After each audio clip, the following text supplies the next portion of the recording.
Polemik tudingan ijazah palsu milik Presiden ke-7 RI Joko Widodo kini bergulir di ranah hukum. Jokowi dan pihak yang meragukan keaslian ijazahnya saling lapor ke polisi.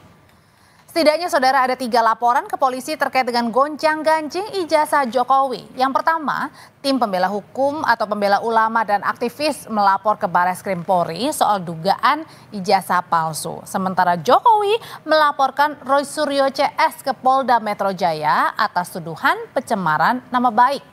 Roy Suryo juga dilaporkan ke Polres Jakarta Selatan oleh Peradi Bersatu. Sementara gugatan perdata tengah berjalan di 2 pengadilan negeri, yakni di Solo dan Sleman. Di Solo, Jokowi, UGM, SMAN 6 Solo dan KPU yang menjadi pihak tergugat. Sementara kalau di Sleman, Rektor UGKM, Wakil Rektor hingga dosen Jokowi dulu ini digugat, atau UGM tadi maksud saya saudara, ini yang digugat terkait dengan ijazah Jokowi. Lalu pertanyaannya, apakah polemik soal tudingan ijazah palsu Jokowi ini bakal menemui titik terang dan meredahkan kegaduhan yang terjadi? Kita bahas usai tayangan berikut ini.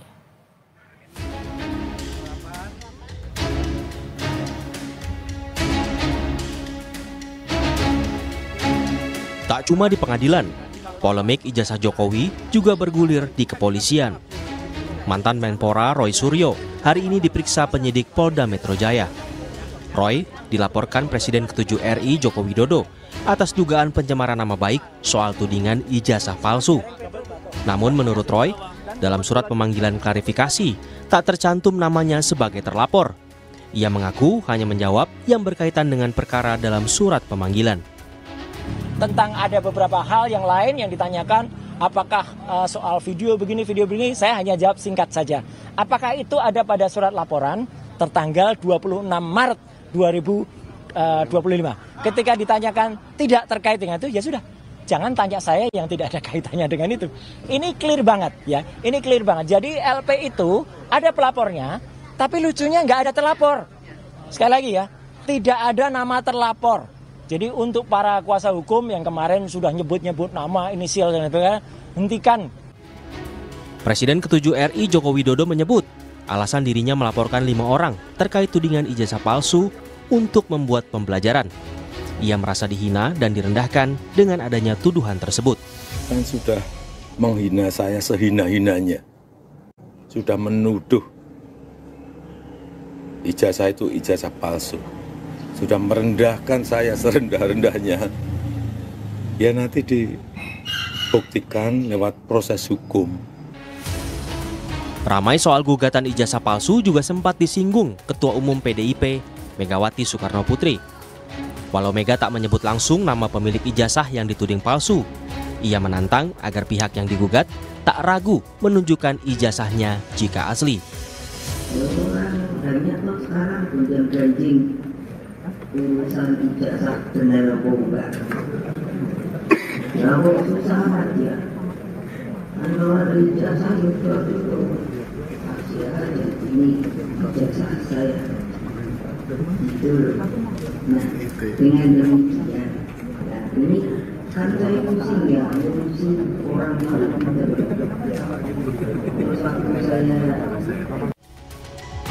Namun menurut Barisan Relawan Jokowi Presiden atau BaraJP, Megawati seharusnya juga memberi saran ke pihak pelapor Roy Suryo CS yang dinilai memicu kegaduhan. Saran Bu Mega itu udah bagus ya, tapi sebagai negarawan juga Bu Mega sebaiknya juga menyarankan kawan-kawan Roy Suryo dan yang lain itu supaya juga menghentikan apa yang mereka lakukan. Hate speech buat kegaduhan di publik, media sosial itu kan membuat hal-hal yang dianggap mereka betul, nyatanya sekarang Pak Jokowi sudah menyerahkan itu kepada Barreskrim. Kemarin dibawa adik ipar Pak Jokowi dan pengacara ke Barreskrim ijazah tersebut. Selain perkara pidana, polemik ijazah Jokowi juga digugat perdata di Pengadilan Negeri Solo dan tengah dalam tahap mediasi. Sementara di Sleman, Rektor UGM dan dosen pembimbing Jokowi, Kasmujo, yang berstatus sebagai tergugat, akan menjalani sidang perdana pada 22 Mei. Tim Liputan, Kompas TV.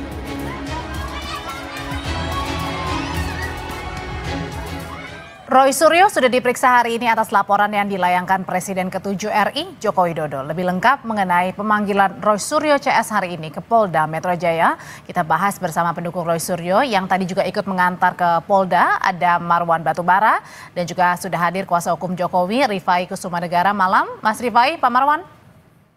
Malam Mbak, malam Pak Marwan. Pak Marwan, jadi saya mau penegasan lagi nih. Tadi dalam konferensi pers atau pada saat ditanyain sama media, tadi Mas Roy menjelaskan bahwa dalam surat pemanggilan ini tak ada nama jelas terlapor. Betul demikian? Memang tidak ada ya. Terlapornya siapa? Cuma yang disebutkan bahwa mereka diminta untuk klarifikasi. Lalu klarifikasi apa? Ini juga tidak jelas. Hanya menyebut tanggal 26 itu ada kejadian. Nah, kejadian apa ini juga nggak jelas gitu. Terlapornya siapa? Tadi sudah disebutkan oleh Mas Roy, juga tidak jelas. Nah, sementara ini polisi terlalu maju manggil-manggil. Sementara teman-teman dari TPUA itu sudah berbulan-bulan melaporkan. Itu tidak ada proses. Pak Marwan, jadi dalam polisi jangan tebang pilih. Ya, jangan mentang-mentang ini Jokowi, apalagi Jokowi itu sangat dekat hubungan dengan dalam tanda petik ya dengan Polri, dengan Kapolri. Jadi saya kira kita ingin polisi ini, Polri ini bertindak sesuai dengan konstitusi, aturan main dan mengayomi rakyat. Pak Marwan.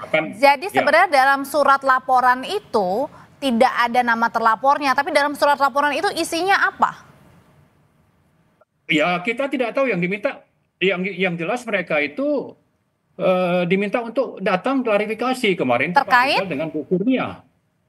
Terkait yang kita dengar cuma seperti itu. Isi dari ini kan tidak juga dibuka ke publik. Sama saja dengan seperti Pak Jokowi bahwa ini ijazah saya tapi tidak boleh dipotret misalnya pada tanggal 16 April. Lalu tanggal 30 April juga sama. Cuma nunjukin ke polisi, ke publik mana. Sementara publik itu punya hak menurut Undang-Undang KIP nomor 14 2008. Oke, ya, sebentar Pak Marwan. Ya, saya mau tanyakan ke kuasa hukum Pak Jokowi dulu, ada Bang Rifai di sini. Bang Rifai, betul pada saat membuat laporan Pak Jokowi ini tidak ada nama terlapornya? Oke, terima kasih Mbak. Jadi betul, setelah kami membuat laporan juga kami kan menjelaskan kepada teman-teman media bahwa kami untuk terlapor itu dalam penyelidikan, dalam arti memang kita tidak menunjuk nama, karena pertama kami menghormati asas praduga tidak bersalah, kedua di dalam tindak pidana IT ini soal terlapor itu bisa banyak Mbak. Jadi bisa saja orang yang diduga mengucapkan, bisa juga orang yang mentransmisikan, bisa juga orang yang melakukan editing, dan itu semua kan masih belum kami ketahui semua. Sehingga memang kami dalam pelaporan saat itu hanya menjelaskan ini dalam penyelidikan. Jadi silakan nanti penyelidikan pihak kepolisian lah yang akan mendalami siapa-siapa saja yang terlibat. Nah, lalu apa yang kami laporkan senyata dalam di Polda kemarin? Yang kami laporkan adalah fakta-fakta yang kami ketahui berdasarkan objek-objek yang kami kumpulkan saat itu, ya ada 24 objek. Ini juga kami baru juga menyerahkan objek-objek tambahan ya. Di mana dari objek-objek tersebut memang ada rekaman-rekaman video ya di dalam sosial media ya yang intinya menguraikan sebuah peristiwa tertentu yang tentunya menuduh Pak Jokowi menggunakan ijazah palsu ya dan melakukan sejumlah kata-kata yang kami anggap sebagai penghinaan kepada Bapak Jokowi. Jadi kami menjelaskan fakta. Nah, dari fakta-fakta itu memang kami juga menyebutkan ada orang-orang yang diduga ya kami pun menggunakan istilah inisial. Kenapa? Karena lagi-lagi kami menghormati asas praduga tidak bersalah. Kedua, kami memberikan kesempatan penyelidikan yang dilakukan oleh pihak. Dan orang-orang yang tadi memakai inisial itu kemudian yang dari sejak kemarin ini dipanggil ya? Saya kembali lagi, kita kembalikan kepada penyidik ya. Karena kami ada satu hal di sini ya, selain kami juga menjalankan upaya hukum yang diajukan oleh Pak Jokowi. Kedua, kami juga ingin memberikan edukasi hukum bahwa memang dalam menggunakan upaya hukum itu sebaiknya mengedepankan asas praduga tidak bersalah. Ya, jangan belum apa-apa sudah menuduh orang, merendahkan orang. Saya pikir ini satu cara komunikasi juga yang kurang baik di era postur seperti ini. Lebih kurang itu, Mbak. Oke, jangan menuduh orang dengan sembarangan, Pak Marwan. Responnya? Ya, saya kira kita tidak menuduh dengan sembarangan, makanya dilakukan pelaporan. Ada yang di Solo oleh Pak Taufik, ada yang di Jakarta oleh TPUA, dan pelaporan itu mestinya ya pro justisia. Artinya apa? Artinya bahwa proses hukum sampai kepada pembuktian di pengadilan itu terjadi. Yang kita khawatirkan adalah seperti yang dialami oleh Gus Nur dan juga Bambang Tri.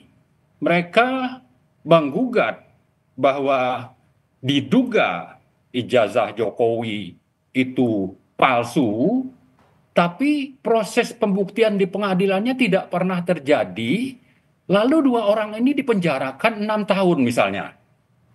Kemana pengadilannya?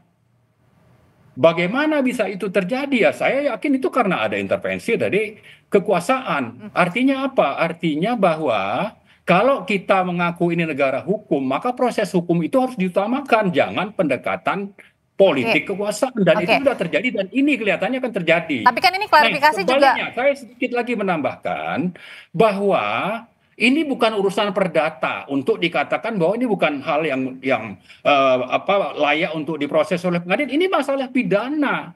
Kenapa? Karena Joko Widodo itu mendaftar di KPUD di Solo misalnya. Lalu di KPU untuk Pilpres. Ini hak publik untuk paham, untuk tahu. Ijazah Anda itu benar nggak? Nah, itu ada di dalam Undang-Undang Nomor 14 2008 dan itu tidak pernah terjadi. Di KPUD ijazahnya hilang ya, di KPU juga sama. Oke, jadi dalam hal ini dipertanyakan ya, Pak Marwan. Dan ini publik ini hanya bisa melihat kalau ada pengadilan yang jujur, adil, transparan terjadi. Jangan pendekatan kekuasaan, karena kalau pendekatan kekuasaan. Tapi Pak Marwan dengan Pak Roy juga dipanggil kan, ini juga kemudian bentuk untuk penyidik juga mendalami kan kasus yang terjadi. Tapi Pak Marwan, ini pertanyaan yang mungkin tidak disebutkan terlapornya siapa. Oke, karena tadi jangan mentang-mentang berkuasa ya, dekat dengan Jokowi dan mungkin presidennya juga diam yang sekarang ya. Kita tidak mau seperti itu. Kita mau ini negara hukum, tegakkanlah berdasarkan hukum. Pro justisia itu harus terlaksana secara runtun dari proses penyelidikan sampai nanti ada penuntutan dan ada proses di pengadilan. Dan dengan begitu hak publik ya sesuai dengan tadi Undang-Undang Keterbukaan Informasi Publik itu bisa terlaksana. Kalau tidak, ini hanya gonjang-ganjing. Dan satu lagi perlu Pak Marwan, ada penuntut sedikit lagi saya sampaikan. Ya, masih panjang Pak Marwan. Jadi saya mau tanya dulu ke Bang Rifai kalau gitu. Bang Rifai itu tadi kemudian katanya ya jangan ada karena ada kekuasaan, jadi kemudian bisa diutak-atik nih, diatur-atur nih di balik pelaporan Pak Jokowi ini. Ya, pertama saya menyayangkan ya dengan narasi-narasi yang kesannya tidak mempercayakan kepada pengadilan maupun pihak kepolisian ya.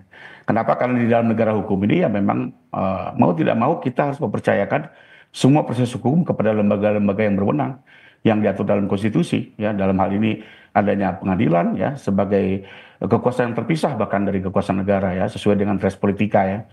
Lalu juga ada kepolisian yang juga memiliki tugas penegakan hukum. Di sisi lain juga menjadi tidak konsisten karena di sisi lain teman-teman TPU juga menggugat melalui pengadilan, tapi di sisi lain kok seakan-akan tidak percaya pada pengadilan kan. Ya, ini sudah ada 2 gugatan nih, satu gugatan yang di Solo, satu lagi gugatan yang di Jogja kalau nggak salah. Kedua juga bahkan teman-teman TPU kan mau melaporkan ke Barreskrim. Artinya pada saat melaporkan harusnya percaya pada institusi tersebut. Nah, kalau sekarang tahu-tahu tidak percaya, mendiskreditkan pengadilan maupun kepolisian, ini kan menjadi seolah-olah tidak konsisten gitu ya. Karena bagaimanapun lembaga-lembaga hukum itu perlu kita hargai dan memang tugas kewenangan undang-undangnya seperti itu. Bahwa teman-teman ingin mengkritik, ingin melakukan pembela diri itu wajar dan sah-sah saya. Tapi kalau menganggap tidak mempercayai, menurut saya ini menjadi semakin bias gitu ya. Lalu kedua saya mau tambahkan sedikit Mbak. Tadi bahwa dibilang Barreskrim belum melakukan apa-apa. saya pikir tidak tepat ya, karena kita ketahui bersama Bareskrim sendiri sudah menangani laporan TPU yang diajukan bulan Desember 2024 dan sudah memeriksa puluhan saksi, bahkan sampai ke Solo dan Jogja. Itu kita ketahui bersama ya, karena beberapa juga teman Pak Jokowi sudah diperiksa gitu ya.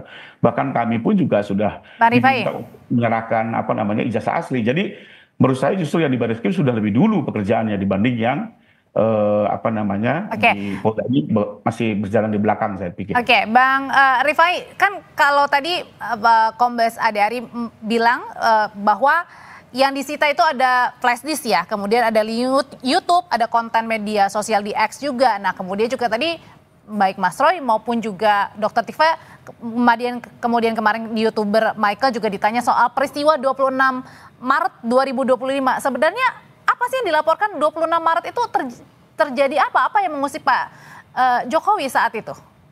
Ya, yang kami laporkan adalah fakta ya, bahwa ada sebuah tayangan ya di tanggal tersebut ya. Nah, itu kami laporkan bahwa siapa saja yang terlibat monggo, Mbak. Karena di Undang-Undang ITE itu sendiri juga misalnya kita lihat ada sebuah video ya dilakukan oleh bisa saja dengan teknologi AI, justru sebenarnya orang sebenarnya belum tentu yang membicarakan itu. Karena kan kita tahu sendiri ya, sekarang Presiden Amerika pun dibuat sedemikian rupa seolah-olah mengatakan ini itu, padahal itu teknologi AI. Karena itu kami tidak mau mendahului dan kami lagi-lagi mempercayakan asas praduga tidak bersalah, ya, bahwa kalaupun ada sosok seorang di situ, kami menggunakan inisial sebagai bentuk penghargaan kami. Itu dalam bentuk diskusi atau gimana 26 Mei itu? Iya, dalam bentuk tayangan diskusi. Ada tayangannya, ada videonya, ada VT-nya. Nah, lalu kedua bisa juga yang bertanggung jawab tidak hanya yang menyatakan, siapa yang mendistribusi, siapa yang melakukan editing segala macam. Jadi kami mengembalikan kepada alat bukti yang bisa diperoleh oleh penyelidik. Yang kami harapkan juga dilakukan secara hati-hati, secara proper dan profesional. Bagian, Mbak. Oke, Pak Marwan, sebenarnya tanggal 26 itu kan tadi katanya ada konten ya, atau kemudian ada perbincangan begitu. Nah, sebenarnya di tanggal 26 Mei itu baik Mas Roy Suryo, Dr. Tifa, itu sebenarnya apa sih? 26 Maret. 26 Maret maksudnya? Ya, saya tidak tahu apa yang menjadi dasar ya, kalau diskusi itu kan setiap hari ada orang diskusi, ada orang podcast. Tapi saya ingin mempersoalkan masalah pengadilan yang sangat basic. Pro justisia itu ada proses langkah-langkahnya. Ada yang meragukan keaslian ijazah Pak Jokowi yang mestinya ini menjadi tugas pengadilan untuk membuka kepada publik, dan itu sampai sekarang belum pernah terjadi. Jadi kalau disebutkan oleh Mas Rifai tadi kita harus mempercayai pengadilan yang mana? Kalau pengadilan itu bekerja tidak secara benar dan objektif sesuai dengan aturan main. Dan ini orang yang menggugat ini kan punya hak secara konstitusi menurut Undang-Undang Keterbukaan Informasi Publik. Saya ulang lagi, nomor 14 tahun 2008. Ya, ini bisa pidana. Bahwa yang melakukan pidana, Anda waktu di Solo misalnya, mendaftar detailnya itu dokterandes. Lalu jadi presiden berubah jadi insinyur. Wajar dong orang nanya, Anda ini insinyur apa dokterandes? Lalu belakangan juga ada info tentang misalnya ijazahnya, KKN-nya, dan sebagainya. Nah, menurut undang-undang tadi, apalagi ini sebagai presiden yang wajib menyampaikan waktu apply untuk menjadi bupati, wali kota, menjadi gubernur DKI, menjadi presiden Republik Indonesia, wajar dong orang mendapatkan informasi yang otentik. Nah, begitu itu hilang, wajar juga orang menggugat. Wajar juga orang podcast tadi yang disebut tanggal 26 Maret itu. Kenapa ini yang dipersoalkan? Tapi yang paling basic saya sampaikan tadi, bahwa publik punya hak dan yang wajib. Jadi begini, satu hal yang juga coba dibuat untuk di misleading ya, bahwa bukan cuma yang menggugat wajib untuk membuktikan bahwa ini palsu, tapi yang bersangkutan karena ini masalah pidana, wajib juga untuk menunjukkan Anda ini ijazahnya asli. Ternyata kan waktu tanggal 16 April, ini ijazah saya, tapi tidak boleh difoto. Waktu ke Oke, Polda, saya tanyain hal itu ya, Ya. Pak Marwan. Saya tanyain hal itu ya untuk ditanggapi. Bang Rifai, silakan. Yang tentang apa nih Mbak? Yang tadi katanya ingin menunjukkan dan kemudian bisa aja terkena pidana nih. Kalau jadi gini ya, kembali lagi dalam hukum kita boleh memiliki pandangan hukum yang berbeda dan saya menghargai argumen yang disampaikan Bang Marwan. Tapi kami tim penasihat hukum Pak Jokowi memiliki pandangan hukum bahwa sesuai Undang-Undang Keterbukaan Informasi Publik ada terkait dengan ijazah Pak Jokowi justru adalah yang dikecualikan ya. Yang dikecualikan karena apa? Data itu bersifat pribadi dan Pak Jokowi hari ini sudah bukan sebagai pejabat negara, sebagai warga negara biasa. Jadi kami memiliki pandangan Pak Jokowi tidak memiliki kewajiban hukum untuk menunjukkan ijazah tersebut ya, sesuai Undang-Undang Keterbukaan Informasi Publik maupun juga satu undang-undang yang tidak boleh dilupakan yaitu perlindungan data pribadi. Demikian. Ya, jadi saya kira Oke, singkat. adanya dua pendapat seperti ini, maka sudah menjadi tugas dari ranah di pengadilan di MA untuk membuka ini terbuka kepada publik. Jadi jangan terus berpegang kepada prinsip dari lawyer yang memang sudah berada di bawah kendali Jokowi. Baik. Itu yang terjadi dulu di Solo. Oke. Nah, kita mau mari buka. Sudah kita tangkap Pak Marwan pesannya. Saya pernah menyampaikan ya bahwa kita terima kasih Pak Jokowi datang melapor, tapi jangan berhenti hanya di sini. Harus ada proses pengadilan yang adil, terbuka, transparan, ya, objektif untuk nanti bahwa ini hak publik namanya presiden. Oke, baik. Presiden Sudah kita tangkap Pak Marwan. Disebutkan sudah tidak menjabat. Beliau ini menjadi komisaris di Danantara. Masih pejabat publik juga. Meski bukan presiden tapi pejabat publik. Ini juga harus bertanggung jawab. Pak Marwan, terima kasih. Berlindung di balik sudah tidak jadi presiden lalu tidak bisa diproses hukum, tidak bisa seperti itu. Terima kasih Pak Marwan Batubara, terima kasih juga Bang Rifai. Selamat malam semuanya. Setelah ini rekan saya Tifa Solesa akan kembali dengan informasi operasi pemberantasan preman yang gencar dilakukan polisi. Juru parkir liar dan preman jalanan dirazia. Tapi bagaimana dengan preman yang berkedok ormas yang kemudian ini bisa menghambat investasi? Kita bahas lengkapnya setelah ini di Sapa Indonesia.